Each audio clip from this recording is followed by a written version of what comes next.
건강 주시고 그리고 영적으로 힘 주시길 바랍니다. 사랑하고 축복합니다. 네, 이제 우리 같이 하나님 말씀 나누겠습니다. 하나님 말씀은 마가복음 9장 33절로 37절입니다. 마가복음 9장 33절로 37절 말씀입니다. 신약성경 마가복음 9장 33절 말씀부터 37절 말씀입니다. 자, 우리 한 목소리로 다 함께 하나님 말씀 받들어 읽겠습니다. 같이요. 시작. 가버나움에 이르러 집에 계실새 제자들에게 물으시되 너희가 길에서 서로 토론한 것이 무엇이냐 하시되 그들이 잠잠하니 이는 길에서 서로 누가 크냐 하고 쟁론하였습니다. 예수께서 앉으사 12제자를 불러서 이르시되 누구든지 첫째가 되고자 하면 무사람의 끝이 되며 무사람을 섬기는 자가 되어야 하리라 하시고 어린아이 하나를 데려다가 그들 가운데 세우시고 안으시며 제 아들에게 이르시되 누구든지 내 이름으로 이런 어린아이 하나를 영접하면 곧 나를 영접함이요 누구든지 나를 영접하면 나를 영접함이 아니요 나를 보내신 이를 영접함이니라. 아멘. 내 안에 쓴뿌리 제거하기 시기 질투라고 하는 제목 가지고 함께 하나님 말씀의 은혜를 나누기를 원합니다.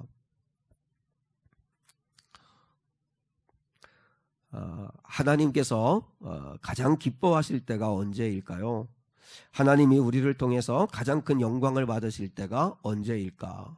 여러분 생각해 보신 적이 있습니까? 우리는 생각할 때 하나님도 우리가 뭘 잘하면 또 우리가 보란듯이 성공하면 그럼 하나님께서도 나를 좋아하실 거다 이렇게 생각을 할 수 있다고 생각합니다. 그런데 정말 그럴까? 사람은 이 세상은 능력 있는 사람을 찾고 그리고 이익이 되는 사람을 찾고 도움이 되는 사람을 찾고 잘하는 사람을 찾고 합니다. 그러나 하나님은 과연 그런 기준으로만 우리 사람을 찾으실까? 그렇지 않다고 생각합니다. 존 파이퍼 목사님이 이렇게 이야기했습니다. 우리가 하나님을 영원토록 즐거워할 때 하나님께서 큰 영광을 받으신다. 하나님을 영원토록 즐거워할 때 하나님께서 영광을 받으신다. 이렇게 말했습니다.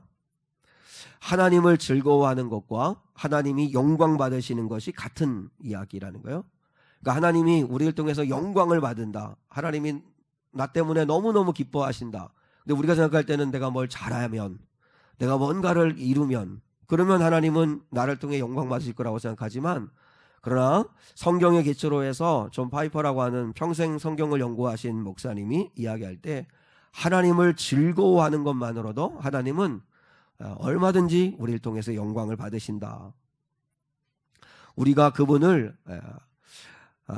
가장 만족해 할 때 하나님은 우리 안에서 가장 큰 영광을 받으신다. 그렇게 이야기했습니다.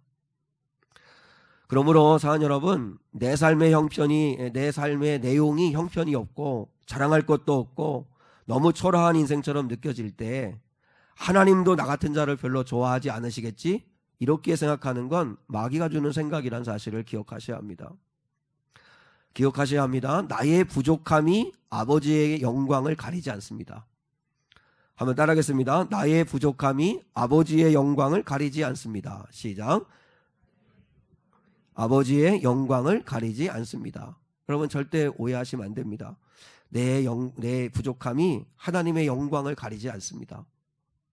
내 악함이 하나님의 영광을 가리겠죠. 나의 악함이. 그러나 약함은 하나님의 영광을 가리지는 않습니다. 뚜렷한 열매도 없고 신앙적 성취도 없고 두드러지게 내세울 공로도 없고 평범하다 못해 초라한 인생 같다 할지라도 하나님을 사랑하고 그 하나님을 즐거워한다면 하나님은 그것으로 큰 영광을 받으신다 라고 하는 사실을 믿으실 수 있기를 주님의 이름으로 축복합니다. 뭘 더해서 더 잘해서 하나님이 기뻐하시는 게 아니라 하나님은 나 존재 자체로 하나님은 기뻐하신다는 거죠. 내가 하는 일을 보시고 기뻐하시는 게 아니라 나로 인하여 하나님은 기뻐하시죠. 그래서 성경의 스가랴 말씀에도 내가 너로 인하여 즐거워하며 하나님이 나로 인하여 즐거워하고 우리는 또 하나님으로 인하여 즐거워하는 거지 하나님은 내가 뭐 한 일 때문에 그걸 보시고 즐거워하고 하시는 게 아니라는 거죠. 하나님께는 내 존재가 기쁨이다 라고 하는 것입니다. 우리도 하나님이 주시는 선물 때문에 하나님을 좋아하는 게 아니고 그저 나를 사랑하시고 구원하신 하나님 자체를 좋아하는 거. 그러니까 우리 신앙생활의 출발은 사랑이에요. 사랑. 하나님 아버지를 사랑하고 그리고 하나님이 나를 사랑하고 어떤 조건이나 어떤 상황이나 어떤 뭐 결과물에 의해서가 아니라 그냥 하나님 자체를 사랑하고 그리고 하나님은 또 나 자체를 사랑하신다라고 하는 사실을 절대 잊어버리면 안 된다. 근데 왜 그 사실을 자꾸 잃어버릴까요? 왜냐하면 자꾸 우리는 사람과 비교하기 때문에 그렇죠. 그래서 저 사람은 저렇게 큰 하나님의 기쁨이 되고 저렇게 잘하는데 나는 뭔가. 하나님은 저 사람은 사랑하실 텐데 나는 아닌 것 같은 그런 마음을 가질 때가 많다는 거죠. 오늘 제자들도 그런 착각 속에 빠져 있었습니다. 더 잘해야 사랑받고 더 잘해야 인정받는다. 그렇다고 해서 여러분 못하는 걸 합리화시키라는 이야기가 아닙니다. 근데 나에게 없는 능력을 있는 것처럼 위선할 떨 수도 없잖아요. 거짓말할 수도 없잖아요. 그냥 있는 모습 그대로 성실하게 진실하게 착하게 영광 돌릴 수 있는데 근데 자꾸 남과 비교하고 또 그래서 시기하고 질투할 필요는 없다는 거죠. 보세요. 제자들 간에 왜 서로 경쟁하게 되었죠? 자, 오늘 본문 33절 34절 한 번만 더 같이 읽을게요. 같이요. 시작. 가버나움에 이르러 집에 계실새 제자들에게 물으시되 너희가 길에서 서로 토론한 것이 무엇이냐 하시되 그들이 잠잠하니 이는 길에서 서로 누가 크냐 하고 쟁론하였습니다.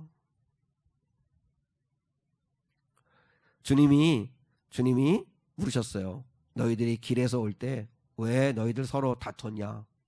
왜 너희들 서로 싸웠냐? 유구무원이에요. 왜요? 자기들의 그 실체가 민낯이 드러나니까 너무 창피하니까 말을 못해요. 왜냐하면 그들이 길에서 오는 동안에 누가 크냐고 싸웠거든요. 누가 크냐? 지금 제자들은 주님을 놓쳐버리고 사람만 보는 거예요. 사람. 그래서 자기들끼리 경쟁하고 자기들끼리 질투하고 자기들끼리 시기하고 그러면서 누가 크냐고 다툼이 벌어진 거예요. 주님이 원하시는 건 그런 게 아니었어요. 주님이 원하시는 건 그런 게 아니었는데 주님을 즐거워하고 주님의 말씀을 듣고 주님과 함께 동행하는 것을 즐거워하고 주님의 말씀에 순종하고 그렇게 살아가기를 주님은 원하신 건데 주님은 보지 않고 자기들끼리 서로 비교하고 또 자기들끼리 시기하고 질투하고 그렇게 살아가요. 한번 여러분한테 여쭤보겠습니다. 이렇게 제 아들이 서로 비교하고 서로 경쟁 관계로 생각하고 시기하고 질투하는 이때 이들이 행복했을까요? 행복하지 않았을 거라고 생각합니다. 서로 비교하고 시기하고 질투하는 한 절대로 행복할 수 없습니다. 우리는 어떻죠? 여러분 요즘은 여러분의 삶은 행복하십니까? 기쁘십니까? 신앙생활이 또 행복하십니까? 만약에 행복하지가 않다면 우리도 제 아들처럼 우리 안에 이 시기와 질투라고 하는 쓴뿌리, 이 쓴뿌리 같은 시기와 질투가 우리 안에 있는 것은 아닐까? 아주 훌륭한 정말 존경받는 수도사가 있었어요. 이제 수도사에게 이 신참 마귀가 유혹을 해요.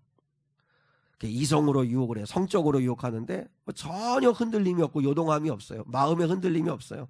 아무리 아리따운 여성으로 유혹해도 넘어가지 않아요. 이제 물질로 유혹하는데 물질로도 전혀 요동하지 않아요. 그때 이제 신참 마귀가 고참 마귀에게 도저히 저 수도사를 유혹하기가 어렵습니다. 넘어지게 하기 어렵습니다. 그때 잘 봐라. 그래서 이 고참 마귀가 그 수도사의 귓가에 가지고 한마디 했는데 그 기도하고 그 수도하고 경건생활하는 걸 갑자기 다 박차고 벌떡 일어나가지고 막 뛰쳐나가더라는 거죠. 뭐라고 얘기했냐면 네 사촌 동생이 교구장이 되었다. 그 말을 듣는 순간 아니 어떻게 내 사촌 동생이 그 중요한 역할을 감당할 수 있게 됐나. 그래가지고 그 시기심에 질투심에 그 자리를 박차고 가가지고 따지러 나갔다는 거죠. 여러분, 우리 안에는 이런 모습들이 우리 안에는 없는 것 같은데 잠들어 있고, 그리고 그 쓴뿌리가 항상 우리 안에 도사리고 있다는 거죠. 우리는 이렇게 비교하고 시기 질투하는 이런 모습들이 우리 안에 있어요. 시기 질투라는 게 뭘까요? 시기 질투라고 하는 건 나에게는 없는데 남에게 있는 거, 남에게 있는 것 때문에 그게 속상하고 나에게는 없어서 남은 갖고 있는데 나는 갖고 있지 않아 가지고 그래서 속상하고 그래서 화가 나고 그래서 슬퍼하는 마음의 상태, 그게 시기 질투의 마음입니다. 안토니오 살리에리라고 하는 아주 유명한 음악가가 있습니다. 이 사람은 하나님이 정말 뛰어난 재능을 주셨다고 그래요. 그리고 또 그 당시에 궁중음악가로도 인정을 받는 탁월한 음악가였습니다. 근데 천재음악가 모차르트가 등장하면서부터 이 살리에리의 삶은 불행한 삶이 시작되었다는 거예요. 이 살리에리는 늘 모차르트와 자기를 비교해요. 모차르트를 시기하고 질투해요. 자기보다도 월등히 뛰어난 어떤 작곡 실력, 창조적 어떤 그 실력이 너무 천재적 실력을 가지고 있는 모차르트가 부러우면서도 늘 경쟁 관계로 생각하면서 시기해요. 근데 아무리 노력해도 이 모차르트는 넘사벽이에요. 어떻게 넘어설 수가 없는 그런 사람이었어요. 그 살리에리라고 하는 사람이 이런 고백을 했다고 이야기합니다. 모차르트가 등장하면서부터 나는 내가 마음에 들지 않는다. 사실 하나님은 그 살리에리라고 하는 사람에게 놀라운 재능을 주셨어요. 재능을 주시고, 그리고 궁중음악가가 될 만큼 탁월한 어떤 음악적 재능도 주시고, 그리고 실력도 주시고, 그리고 또 명성도 주시고 했는데, 근데 늘 모차르트와 비교하는 거예요. 모차르트와 비교하니까 자기는 전혀 마음에 안 드는 거예요. 자기가 마음에 안 드는 거예요. 나는 왜 이렇게 모차르트보다도 못할까? 나는 이렇게 잘하는 게 없나? 모차르트는 저렇게 작곡 실력이 천재적인데 왜 나는 작곡 실력이 이렇게 뛰어나지를 못할까? 원래는 이 속고 있는 거죠. 자기에게 주신 은사와 자기에게 주신 그 하나님의 선물이 너무나 많은데 늘 모차르트가 기준이에요. 모차르트가 늘 비교하고 하니까 이렇게 나를 만든 하나님도 원망스럽고 자기가 그렇게 못나 보이고 자기가 이렇게 미운 거예요. 너는 왜 이렇게 못하냐? 너는 왜 이렇게 실력이 없냐? 그리고 자신한테 늘 실망하고 그래서 불행해요. 삶이 계속 불행해요. 얼마나 속고 있는 거예요. 이 시기하고 질투하는 마음이 이게 우리의 삶을 불행하게 만든다니까요. 자기에게 주어져 있는 하나님을 바라보면 하나님이 나한테 이런 은사도 주셨구나, 이런 재능도 주셨구나, 이렇게 쓰임받을 수 있도록 하나님이 높여주셨구나, 감사할 게 너무너무 많은데 모차르트만 보니까, 사람을 보니까 짜증나고 화나고 속상하고 자기는 바보 같고 등신 같고 잘하는 게 하나도 없는 것 같고 그런 마음을 가지고 살더라는 거죠. 요셉의 형들 늘 요셉을 시기하고 질투해요. 물론 아버지의 편애가 형들에게 상처가 된 건 사실이지만, 그리고 아직 요셉은 철부지잖아요. 그냥 꿈꾸면 얘기하고 그런 철부지지만 요셉의 형들은 늘 그 동생 마음에 안 들어요. 그러니까 아버지도 원망스럽고 하나님도 원망스럽고 저 동생도 미워 죽겠고 행복하지가 않아요. 가인의 실패가 뭐예요? 여러분, 가인이 아벨을 그렇게 시기하고 질투해요. 각자 하나님 앞에 예배를 드린 건데, 아벨은 아벨로서 그냥 자기가 드릴 예배를 드린 건데, 근데 가인은 아벨을 죽이지 못해 한달이에요. 너무너무 미워요. 꼴 보기 싫어요. 그 예배를, 그 아벨의 예배를 받은 하나님도 마음에 안 들어요. 왜요? 아벨 바라보니까, 아벨하고 비교하니까 전혀 행복하지가 않아요. 사울왕 여인들이 사울이 죽인 자는 천천히요, 다윗이 죽인 자는 만만이로다, 그 한마디에 딱 꽂혀가지고 평생을 나락으로 떨어져요. 사실 사울이 감사할 게 얼마나 많아요. 하나님이 나 같은 자를 이스라엘의 왕으로 삼아주시고, 그리고 다윗을 자기의 동역자로 이렇게 품을 수 있는 그런 그릇만 있었더라면 얼마나 큰 힘을 얻는 거예요. 근데 늘 경쟁자라고 생각하고 내 자리를 뺏어갈 놈이라고 생각하고, 그러니까 시기하고 질투하고, 그러니까 하나님의 뜻도 분별을 못하고 자기 인생도 무너지고 하나도 행복하지 않고, 뭘 먹어도 어디를 좋은 데를 가도 하나 행복하지 않아. 다윗이 살아있는 한은. 그러면서 점점점 나락으로 떨어지잖아요. 얼마나 이게 무서운 쓴뿌리인지 모릅니다. 왜 제자들 사이에 이런 일이 벌어졌을까요? 결정적인 사건은 변화산 사건 때문에 그렇습니다. 그래서 저는 생각할 때 주님도 좀 책임이 있어요. 주님도 책임이 있어요. 내가 이 천국에 가서 이 얘기가 나오면 내가 주님께 한번 따져보고 싶은 마음이라 이렇게 그렇게 한번 상상을 해보는데, 그냥 12제자 다 데리고 가지. 그죠? 왜 세 제자만 탁 뽑아가지고 왜 걔들만 데려가가지고 이 사단이 나요. 그죠? 예수님이 내려올 때, 산에서 내려올 때 세제자한테 신신당부했어요. 산 위에서 본 것 절대 내려가서 아무 말도 하지 마라. 여러분, 베드로가 아무 말도 안 할 사람이에요. 베드로는 여러분 말하기 좋아하는 사람인데 아무 말도 안 하겠어요. 야고보와 요한이 어때? 야고보와 요한은요, 경쟁심이 얼마나 많은 사람인지 몰라요. 시기가 얼마나 많은 사람인지 몰라요. 이따가 잠깐 나누겠지만 엄마 대동해가지고 우편과 좌편에 앉게달라고 할 만큼 과시적인 마음이 강했던 사람들이에요. 그러니 거기에 날개를 달아준 것 같은 거죠. 이 세자자의 마음에 무슨 마음이 들었을까요? 특권의식이 생겼을 거예요.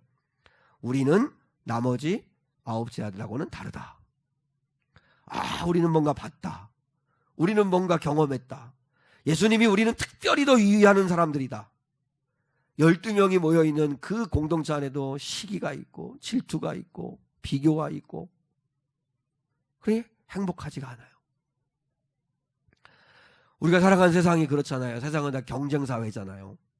사람들이 모인 곳은요, 다 권력 다툼을 합니다. 누가 크냐 하는 싸움이 벌어집니다. 우리는 아닐 것 같아요. 여러분들은 아닐 것 같으세요? 다 권력 다툼을 합니다. 가정 보세요. 가정 안에도 권력 서열 1위가 누구냐. 옛날에는 지금은 뭐 각자 다 핸드폰이 있어서 그렇지만, 옛날에는 TV를 같이 볼 때는 리모컨을 누가 갖고 있느냐, 이게 권력 서열 1위죠. 그죠? 집에서 리모컨을 가지고 있는 사람, 나는 스포츠 방송을 보고 싶은데 아내가 드라마 본다라면 뭐 드라마 봐야 되는 거죠. 그죠? 권력에 따라서. 그죠? 여러분 권력 서열 있죠. 요즘은 그렇다고 그러는데 반려견도 안 되면서요. 내가 반려견을 키워보지 않아서 모르겠는데 반려견도 집안의 실세가 누구인지를 안다면서요. 그래가지고 이제 그 똑같이 식구들이 다 있을 때지만 그래도 특별히 따르고 꼬리를 치는 게 있다고. 맞아? 기훈아, 맞아?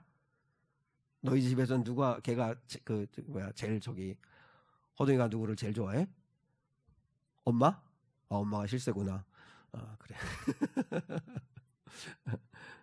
여러분, 자녀들이 고3이 되면 고3 아이가 권력설 1위가 되죠. 그죠? 근데 그 아이의 영광은 별로 얼마 못 가요. 엄마의 갱년기 앞에서 내려와야 돼요.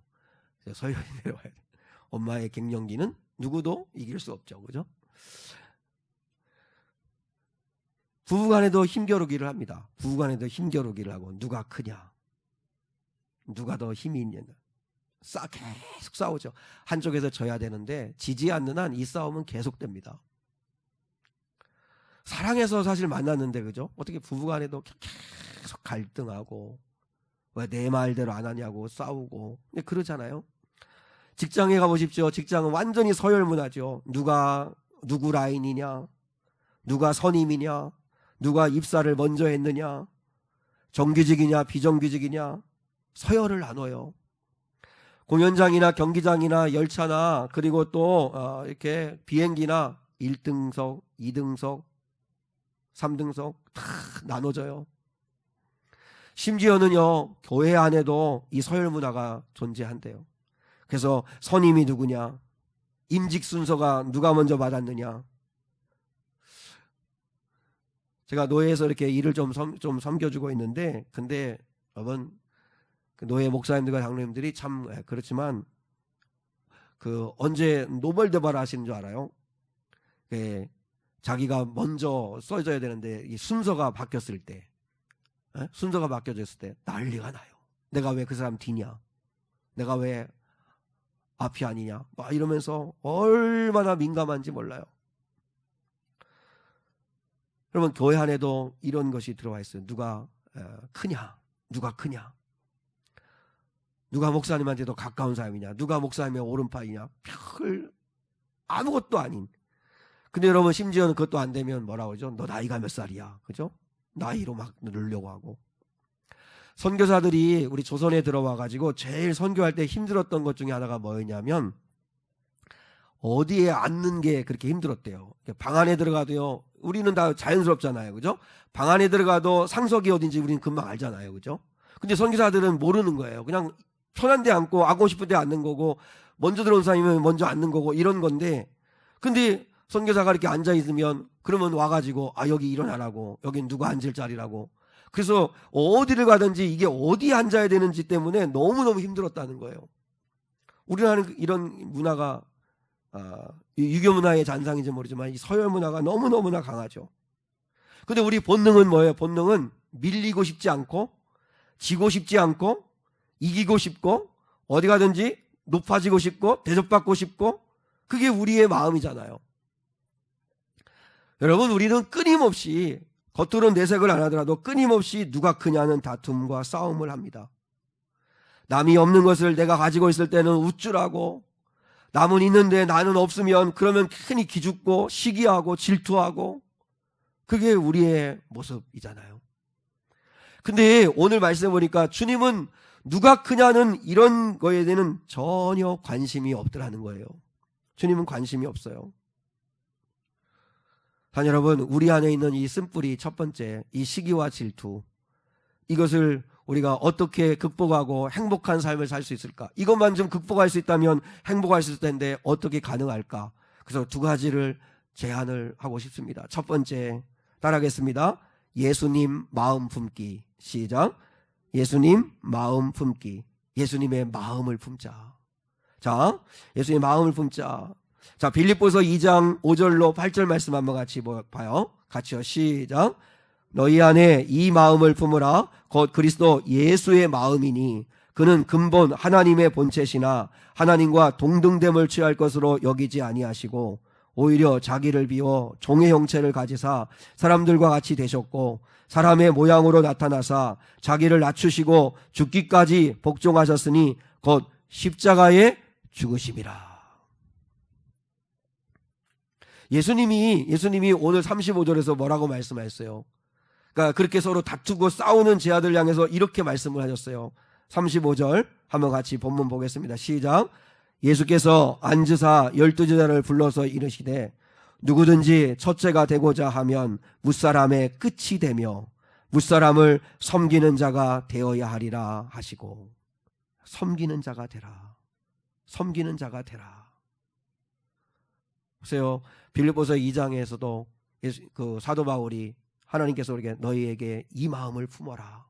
이 마음을 품으라는 이야기는 우리가 의지적으로 할 수 있다는 거죠. 의지적으로 해야 된다는 거죠. 예수의 마음을 품으려고 애를 써야 된다는 거죠. 그분은 자기를 낮추시고 죽기까지 복종하셨으니 곧 십자가에 죽으심이라. 성탄이 뭐예요? 성탄. 이 성탄은 높고 높은 하나님의 보좌에서 가장 낮고 낮은 이 땅에 우리를 구원하시려고 오신 사건이잖아요. 여러분, 이 성탄을, 이 마지막 성탄을 맞이하는 이 한 주간 동안에 한번 좀 한 주간 동안 이 성탄의 의미를, 왜 예수님이 이 땅에 오셨나? 왜 가장 베들레헴, 그것도 말구유, 그 마구간의 말구유에 누우셔야 됐나? 왜 가난하디 가난한 연약한 모습으로 주님 이 땅에 오셨나? 그 높고 높으신 분이 왜요? 성탄은 낮아지는 거거든요. 주님이 뭐하러 오신 거예요? 섬기러 오셨잖아요. 죽으시러 오셨잖아요. 그래서 마가의 그 다락방에서 예수님이 제 아들의 발을 닦아주시잖아요. 너희들도 이렇게 해라. 무사람을 섬기는 자가 되라. 섬기는 자가 되라. 우리의 본능성과 우리의 본능은 자꾸 대접받고 싶고 높아지고 싶고 어디 가든지 인정받고 싶고 남이 알아줬으면 좋겠고, 근데 주님은 그런 거에 관심 없고 내 마음을 품어라. 내 마음, 예수의 마음을 품어라. 예수님이 걸어가신 길이 어디예요? 십자가의 길이잖아요. 십자가의 길. 노 크로스, 노 글로리라는 말 아시죠? 십자가 없이 영광 없다. 노 크로스, 노 글로리. 노 페인, 노 게인. 고통 없이, 대가 없이 얻을 수 있는 거 없다. 여러분, 우리가 하나님 아버지 앞에 십자가 없이 영광도 없고, 그러니까 우리가 걸어가는 길은 이 십자가의 길, 주님이 걸어가신 길이 십자가의 길이고 죽음의 길이고 섬김의 길이고 희생의 길이고, 그러니까 어디를 가든지 여러분 공동체 속에서 좀 섬기고 희생하려고 하고 그런 모습이 우리 가운데 있어야 된다는 거죠. 한번 우리 자신에게 한번 물어보십시다. 목사인 나는 어떤 길을 가고 있나? 우리 교회는 주님의 길을 가고 있나? 우리 사랑하는 성도들은 어떤 길을 가고 있나? 교회개혁을 다루는 책에서 한 목사님이 교회를 새롭게 하고 좋은 교회를 만들기 위해서 실천한 일들을 기록한 글을 읽었습니다. 이 목사님이 교회를 새롭게 해야겠다 하는 이 교회 개혁의 마음을 가지고 실천한 것들을 써놓았는데, 첫 번째는 목회자에게 돈 봉투를 준비해서 신방을 받거나 교회 사택 방문하기 없기. 저는 몰랐는데 지난번에 신대원 동기 모임을 하는데 광주 있잖아요. 광주. 이 전라도에 특히 광주는 이 목회자를 섬기는 게 절대적이래요. 그래서 이제 여기 청주에 오셔가지고 목회하시는 목사님 한 분이 계신데, 그 광주에서 이게 교구 그 부목사님을 하셨대요. 교구 담당. 근데 대신방 기간에는 방을 하나를 아예 비워놔야 된대요. 왜냐하면 가는 데마다 선물을 주고 돈 봉투를 주시기 때문에. 그래서 그 좋은 말은 아니지만 강남의 그 아주 부자 교회들 몇 년만 부교육자하면 아파트 한 채 산다고 막 이런 얘기도 할 만큼 그런 게 공공연한 것 같아요. 그래서 그분도 광주는 그냥 목회자의 말이라면 정말 절대적인 하나님 말씀처럼 그렇게 따르고 그렇게 충성도가 높은 곳이 없다고 그 목사님이 그러시더라고요. 근데 이제 이 목사님이 이렇게 신방하면 개인적으로 이제 헌금 말고 목사님한테 돈 봉투를 준비해 주거나 교회 사택을 방문해서 이렇게 봉투를 주거나 하는 일. 우리 교회는 신방할 때 돈 봉투나 선물을 받진 않죠. 안 주니까 안 받긴 하지만 안 받죠. 근데 제가 좀 하나 마음에 걸리는 건 결혼식이나 장례식을 인도하고 난 다음에 감사하다고 주시는 사례. 그거는 사실 이렇게 거절을 못 하고 있어요. 그 부분은 못 하고 있는데, 신방을 하거나 이렇게 할 때 따로 이렇게 교역자한테 잘 해주길, 그건 절대 그런 거 기대하지 않죠. 장로나 권사, 안수집사, 항존직분자로 임명되는 사람들에게 일괄적으로 헌금 걷지 않기. 세 번째, 목회자 생일은 가족끼리 보낼 수 있도록 배려하기. 여전도회가 함께 모여서 목회자 생일상 차리는 일 중단하기. 여러분, 우리 교회는 그거 안 하지만, 그러나 많은 교회들이 여전도회에서 이렇게 목사님 생일상 차려드리고 선물 준비해 선물 드리고 하는 일들 많이 있다고 해요. 저는 성도들과 같이 줄을 서서 먹습니다. 요즘은 이렇게 노현장 원사님 기도해드리고 좀 늦게 가니까 반찬도 많이 떨어져 있고 막 그렇던데, 줄 서서 같이 먹습니다. 저도 교회 청소하고 저도 식사비 낼 때가 있고 저도 같이 차량 운행하고 그렇게 합니다. 그리고 할 수만 있으면 저는 제가 자신은 잘 모르겠지만 상석에 앉으려고 하거나 교인들한테 권위적이거나 그런 사람은 아니라고 생각하는데 맞나요? 여러분, 근데 우리 성도들은 잘 모르시는 것 같아요. 모든 교회와 모든 목회자가 다 저나 우리 교회 같지 않아요. 그래서 때로는 어느 정도 좀 서운할 때가 있어요.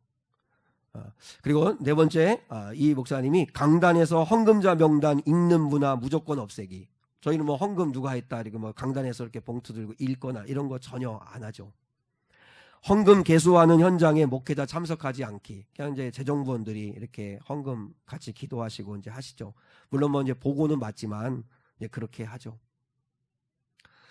한 번은 어느 타교회 권사님부터 제가 전화를 받았어요. 우리 교회 홈페이지에 미래교회 개혁과 비전선언문 이걸 읽어봤는데 너무 정말 좋아서 그래서 목사님께 이렇게 신뢰를 무릅쓰고 전화를 드렸다고 그렇게 얘기하시더라고요.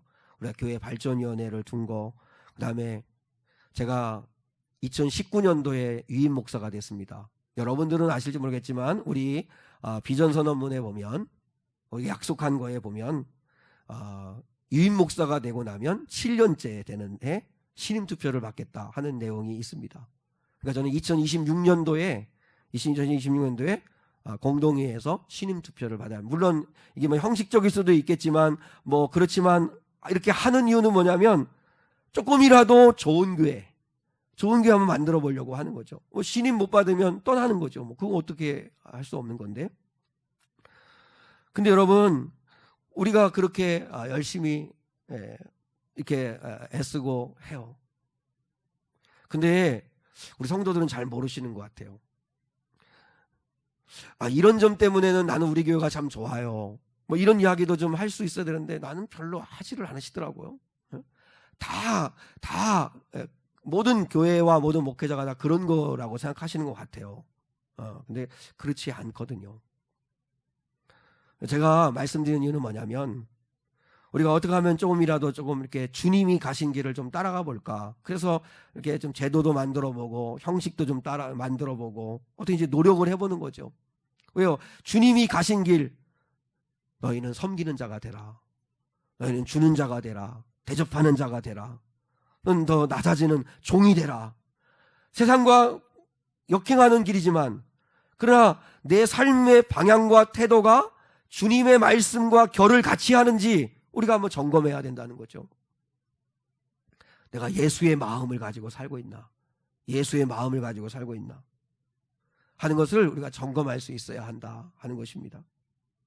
그리고 여러분, 우리가 또 이 시기와 질투를 넘어서서 행복한 신앙생활을 하려면 우리의 구함이 무엇인가를 확인해야 됩니다. 우리의 구함이 무엇인가. 자, 한번 따라하겠습니다. 나는 무엇을 구하고 있는가를 점검하기. 시작.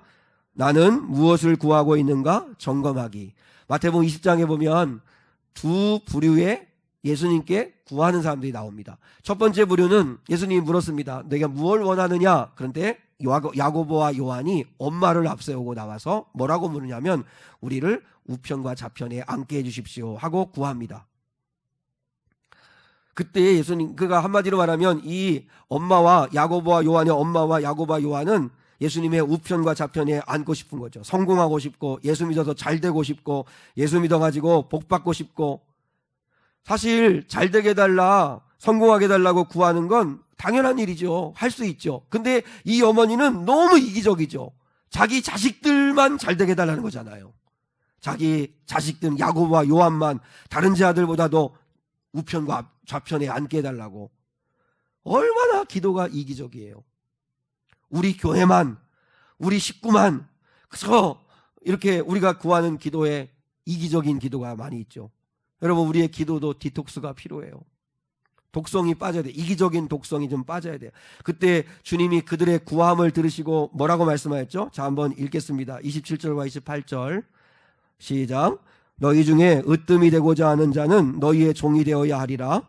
인자가 온 것은 섬김을 받으려 함이 아니라 도리어 섬기려 하고 자기 목숨을 많은 사람의 대속물로 주려 함이니라. 나는 섬기러 왔다.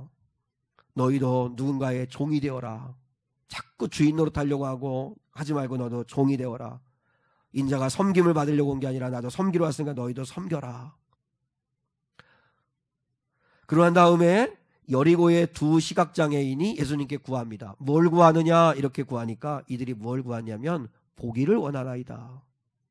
여러분, 단순하게 이건 그저 육신의 눈만 뜨게 해주십시오, 내 이 질병, 이 병 빨리 고쳐주십시오 하고 이기적인 욕심으로 구한 게 아니라 그 원문에 보면 믿음의 눈을 열어달라, 영의 눈을 열어달라라고 하는 거였어요. 그러니까 무슨 말이에요? 그러니까 이들이 결국은 주님이 눈을 열어주셨는데 예수님을 비로소 봤어요.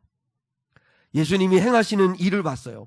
그러니까 이들이 믿음을 갖게 되었어요. 단순하게 육신의 눈만 뜬 게 아니라 예수님을 믿게 되었어요. 여러분, 구함이 전혀 다르잖아요.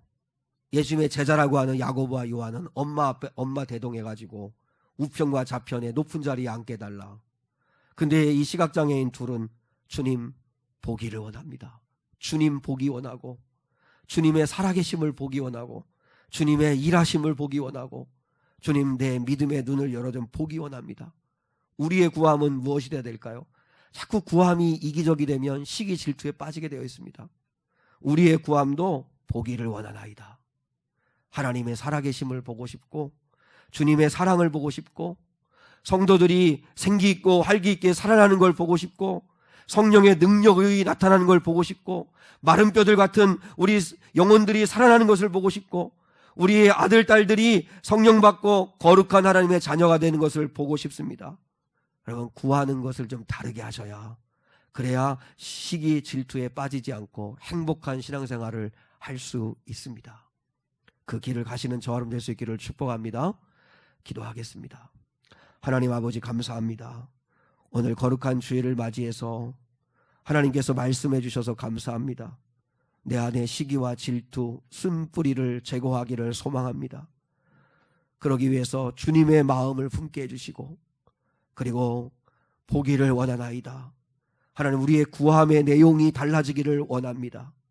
하나님 아버지, 우리가 끊임없이 비교하고 경쟁하고 시기하고 질투하느라는 행복하지 않습니다.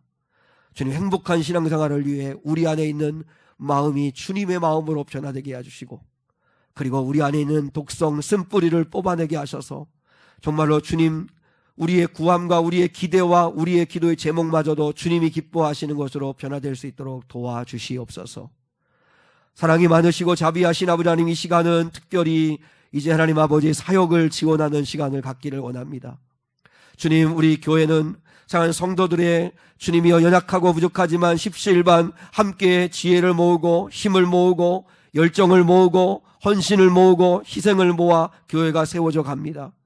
거룩하신 아버지께서 상한 성도들에게 자원하는 마음을 허락하여 주셔서 헌신할 수 있게 하시고 교회를 사랑하며 충성할 수 있는 마음들을 주시옵소서. 감사하옵고 사랑 많으신 예수님의 이름으로 기도드리옵나이다. 아멘. 우리 잠시 사역지원서를 좀 우리 주보에 끼워드렸는데 좀 잠깐 보시고, 볼펜이 있으십니까? 혹시 없으시면 표를 하시면 목사님이 나누겠습니다. 볼펜 없으신 분 계세요? 사역을 지원하기 전에 우리 2022년도 한 해도 우리 사는 여러 성도들이 잘했든 못했든 여러분이 섬겨주셔서 우리 교회가 여기까지 왔습니다. 감사함을 드리고 주님께서 축복해 주시기를 간절히 바랍니다. 많은 성도들의 협력과 희생 없이는 교회가 온전히 세워져 갈 수 없는데요. 여러분이 좀 희망하는 사역란에, 또 내가 헌신하기로 원하는 사역란에 여러분이 좀 체크를 해주시면 좋겠습니다. 먼저 첫 번째는 예배부가 있는데요. 1부 우리 9시 20분에 드린 예배입니다. 그리고 2부 예배 11시 예배 때 반주 찬양 영상으로 섬기시는 분들 있어야 되겠고요. 이제는 내년부터는 주일 오후 예배를 드립니다. 오후 예배 찬양단, 반주 영상, 그리고 수요 예배 반주자, 그리고 성전 꽃꽂이와 절기 예배 강단 장식, 그리고 이제 교사는 아동부 교사. 특별히 저는 우리 교회를 생각하면 우리 중고등부 청년들, 우리 여기에 리니도 있고 이제 뭐 하이미도 중고등부가 되고 하는데, 사실 이 중고등부 청년부에게 참 미안한 마음이 있습니다. 왜냐하면 그래도 아직 믿음이 굳건하기 전에는 친구들이 있는 게 제일 좋은데, 근데 우리 교회는 중고등부도 많지 않고 또 청년들도 여럿 있지만 또 이렇게 하나로 모일 수 있는 담당 교육자도 없고, 그래서 담당 교육자를 위해서 기도하고 있는데, 여러분 정말 좋은 사람이 정말 만날 수 있었으면 좋겠다 생각이 들고, 참 그렇게 힘들고 어렵긴 하지만 그래도 교사들이 열심히 또 아이들을 사랑하고 섬겨주면 또 애들이 그래도 견딜 수 있고 할 수 있기 때문에 우리 중고등부 청년부 교사 지원도 좀 해주시고, 아무튼 우리 중고등부 청년들 늘 미안한 마음도 있지만 그래도 사랑하는 마음은 또 어느 교회 못지않게 있으니까 여러분이 또 마음을 좀 갖고 같이 모임에 힘쓰면 좋겠다 생각이 듭니다. 그리고 새가족부 교사, 그리고 전도부가 있습니다. 전도, 주말 전도뿐만 아니라 특별한 절기 때 전도하는 일 하려고 하는데 여기도 좀 표시해 주시고, 중보기도는 이제 새로 이번에 넣었습니다. 주중에 좀 함께 모여서 중보기도로 섬기실 분들, 정말 우리 교회가 좀 모여서 기도도 하고 이렇게 섬길 수 있는 분들이 있었으면 좋겠다 하는 마음에서 중보기도도 이렇게 좀 했습니다. 그리고 봉사부, 차량 봉사는 이제 주일 예배 전에, 주일 오후 예배 끝나고 그리고 수요 예배 후에 이렇게 봉사하시면 될 것 같고요. 주방 봉사 있고, 그 다음에 교회 행사 있고, 성전 청소 있습니다. 나머지는 이제 그 참고하시면 되겠습니다. 혹시 여러분 잠깐 좀 거기에 체크해 주셔서 그리고 그것을 접어서 부목사님에게 아니면 헌금함에 여러분이 넣어주시면 이제 취합해서 이제 또 참고하도록 그렇게 하겠습니다. 잠깐 기도했으니까 여러분이 한번 잠깐 체크해 주시고, 아마 다 뭐 나름대로 마음에 생각하시고 그리고 오셨을 거라고 생각합니다. 그래서 좀 표시를 꼭 해서 좀 제출해 주시고, 그리고 교회를 좀 섬겨가는데 힘이 될 수 있도록 해주시면 좋겠습니다. 계속 하시고, 우리 찬송 320장 나의 죄를 정케 하사 1절과 4절 말씀 찬양 우리 드리고 그리고 축도하도록 하겠습니다.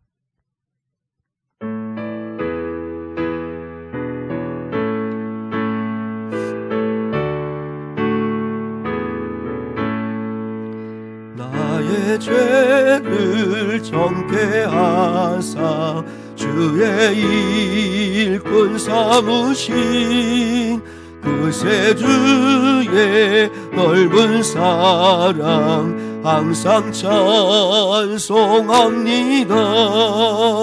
나를 일꾼 삼으신 주 그 신능력 주시고 언제든지 주 뜻대로 사용하여 주소서.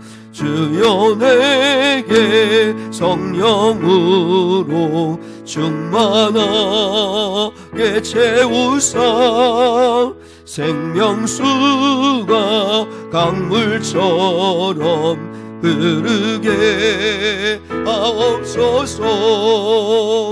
주를 일꾼 삼으신 주 그 신능력 주시고 언제든지 주 뜻대로 사용하여 주소서. 아멘.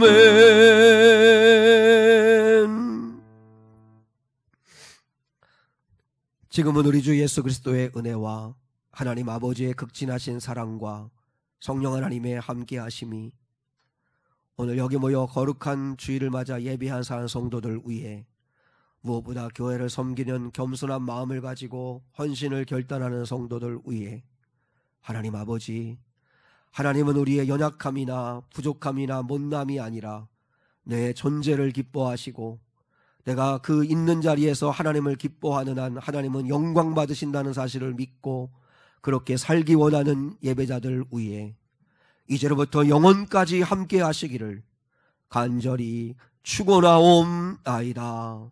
아멘.